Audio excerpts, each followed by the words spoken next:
പറയുമ്പോൾ ദുഃഖങ്ങളിൽ നമ്മളെ ആശ്വസിപ്പിക്കുന്ന ഒരു വലിയ പ്രത്യാശ എന്ന നിലയിലാണ് കർത്താവിന്റെ വരവിനെ അവിടെ എഴുതിയിരിക്കുന്നത്. അതുകൊണ്ടാണല്ലോ അതിന്റെ അവസാനം നമ്മൾ വായിക്കുന്നത്, ഈ വചനങ്ങളാൽ അന്യോന്യം ആശ്വസിപ്പിച്ചുകൊള്ളുവിൻ. Comfort one another with these words. 5-ാം അധ്യായത്തിലേക്ക് വരുമ്പോൾ അതിന്റെ 23-24 വാക്യങ്ങളിൽ അനുദിന ജീവിതത്തിലുള്ള ശുദ്ധീകരണവുമായി ബന്ധപ്പെടുത്തിയാണ് കർത്താവിന്റെ വരവിനെ കുറിച്ച് പറഞ്ഞിരിക്കുന്നത്. See, what I am trying to tell you is this. നമ്മുടെ ക്യൂരിയോസിറ്റിക്ക് ഒരു പരിഹാരമായിട്ടല്ല വേദപുസ്തകത്തിൽ യേശു കർത്താവിന്റെ 2ാം വരവിനെ കുറിച്ച് പറഞ്ഞേക്കുന്നത്. പിന്നെയോ നമ്മുടെ ജീവിതത്തെ ക്രമീകരിക്കുവാനുള്ള ആഹ്വാനത്തോട് ബന്ധപ്പെടുത്തിയാണ് പുതിയ നിയമത്തിൽ യേശു കർത്താവിന്റെ വരവിനെ കുറിച്ച് പറഞ്ഞിരിക്കുന്ന എല്ലാ ഭാഗത്തും. ഇതൊരു അസൈൻമെന്റ് ആയിട്ട് വേണമെങ്കിൽ നിങ്ങൾ വീട്ടിൽ പോയി ചെയ്തു. പുതിയ നിയമത്തിൽ യേശു കർത്താവിന്റെ വരവിനെ കുറിച്ച് പറഞ്ഞിരിക്കുന്ന എല്ലാ വേദഭാഗങ്ങളിലും ഒന്നുകിൽ അതേ വാക്യത്തിൽ തന്നെ, അല്ലെങ്കിൽ ആ പാരഗ്രാഫിൽ, അല്ലെങ്കിൽ ആ അധ്യായത്തിൽ നമ്മളുടെ ഉത്തരവാദിത്വം എന്താണെന്ന് നമ്മളെ പ്രബോധിപ്പിച്ചാണ് കർത്താവിന്റെ വരവിനെ അവിടെ എല്ലാം എഴുതിയിരിക്കുന്നത് എന്നുള്ള കാര്യം നമ്മൾ മറന്നുപോകരുത്. അപ്പോൾ ഈ കാര്യം വളരെ കൃത്യമായിട്ടും വ്യക്തതയോടെ നമ്മൾ ഗ്രഹിക്കേണ്ടതായിട്ടിരിക്കുന്നു. ഈ ലേഖനത്തിൽ തന്നെ ക്രിസ്തു മരിച്ചു, ക്രിസ്തു ഉയർത്തെഴുന്നേറ്റു, ക്രിസ്തു മടങ്ങി വരുന്നു എന്ന വിഷയം പൗലോസ് ഈ ലേഖനത്തിൽ പ്രതിപാദിക്കുമ്പോൾ ഒന്നാമതായിട്ട് ഞാൻ പറയുന്നത്, ഈ പ്രത്യാശയാണ് സഭയുടെ സുവിശേഷീകരണ ദൗത്യത്തിൽ സഭയെ മുന്നോട്ട് നയിക്കുന്നത് അല്ലെങ്കിൽ നയിക്കേണ്ടത്. So the second coming of the Lord, it stimulates evangelism. Number 1. ഒന്ന്, സുവിശേഷീകരണ ദൗത്യത്തെ കുറിച്ച് നമ്മളെ ബോധവാന്മാരാക്കി. Secondly, it promotes holiness. കർത്താവിന്റെ വരവെന്നുള്ളത് വിശുദ്ധ ജീവിതത്തെ പ്രൊമോട്ട് ചെയ്യുന്ന ഒന്നാണ്. Promotes holiness. മൂന്നാമതായിട്ട്, it deepens our fellowship with the saints. വിശുദ്ധന്മാർ തമ്മിലുള്ള കൂട്ടായ്മ ബന്ധത്തിന്റെ ആഴം വർദ്ധിപ്പിക്കുന്നത് പൗലോസിന്റെ കാഴ്ചപ്പാടിൽ തെസ്സലോനിക്ക ലേഖനത്തിൽ കർത്താവിന്റെ വരവാണ്. കർത്താവിന്റെ വരവുമായിട്ട് ബന്ധപ്പെടുത്തിയാണ് കൂട്ടായ്മ ബന്ധത്തെ കുറിച്ച് പറഞ്ഞിരിക്കുന്നത്. പിന്നെ കർത്താവിന്റെ വരവാണ് നമ്മുടെ പ്രത്യാശയെ വർദ്ധിപ്പിക്കുന്നത്.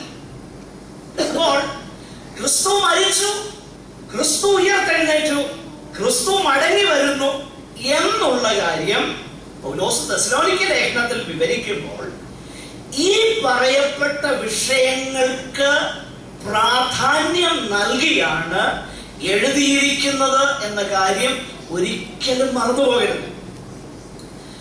ഞാൻ പലപ്പോഴും പറയാറുണ്ട്, ഈ ഒരുപാട് കാര്യങ്ങൾ മുമ്പേ പറഞ്ഞതുപോലെ മിഡിൽ ഈസ്റ്റില് എത്ര എണ്ണ ഉണ്ടായിരിക്കുമെന്നും ഈ കാര്യങ്ങളൊന്നും മനസ്സിലാക്കിയില്ലെങ്കിലും വലിയ കാര്യമൊന്നും വരാനില്ല.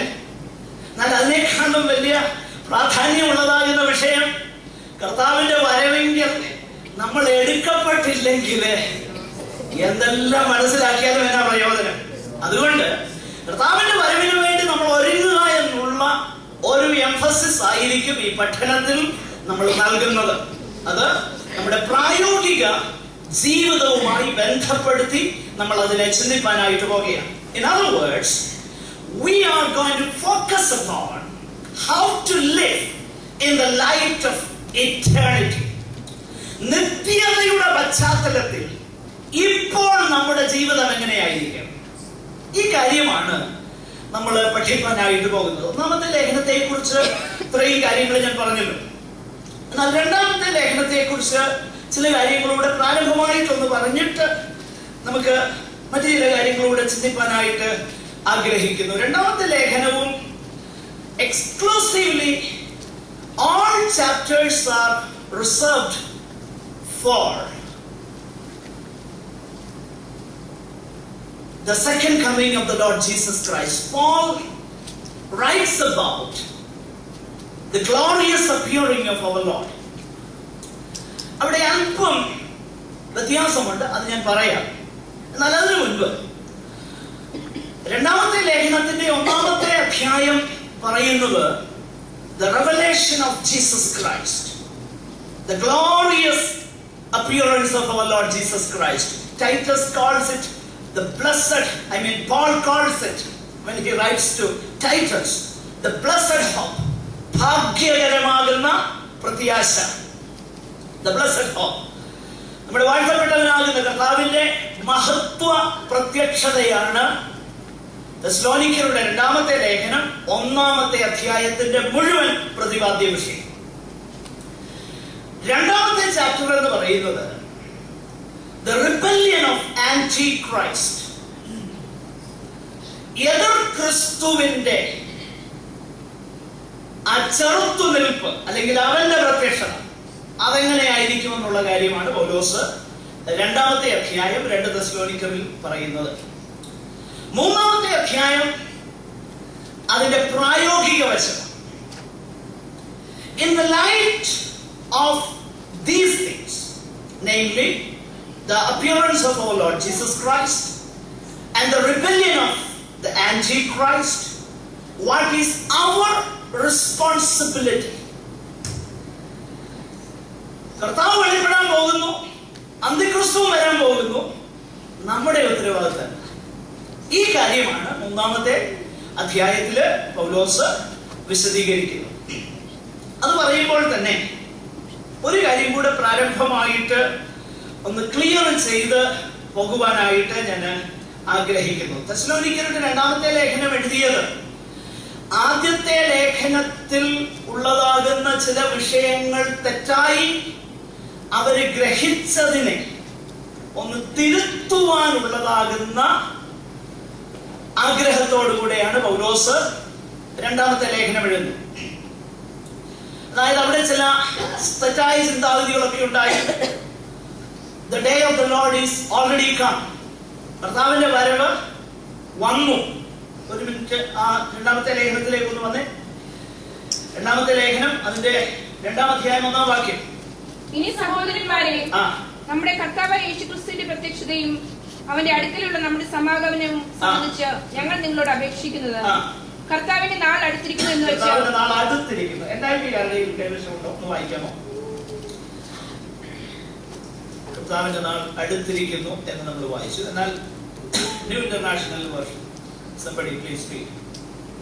Concerning the coming of our Lord Jesus Christ, and our being gathered to Him, yes, we ask you, brothers, not to become easily unsettled, yes, or alarmed by some prophecy, yes, report or letter supposed to have come from us, yes, saying that the day of the Lord has already come. The day of the Lord has already come.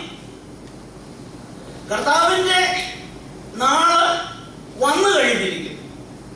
അവരുടെ ചിന്തയില് ആ സന്ദർഭം ട്രിബുലേഷന്റെ സമയമായിട്ട് അവര് കരുതുന്നു. കർത്താവ് already വന്നു കഴിഞ്ഞു എന്നുള്ളതാകുന്ന പഠിപ്പിക്കൽ സഭയിലേക്ക് വന്നു. ഈ തെറ്റായ പഠിപ്പിക്കലുകൾ 1-ാം നൂറ്റാണ്ട് മുതൽ തന്നെ ഉണ്ട്.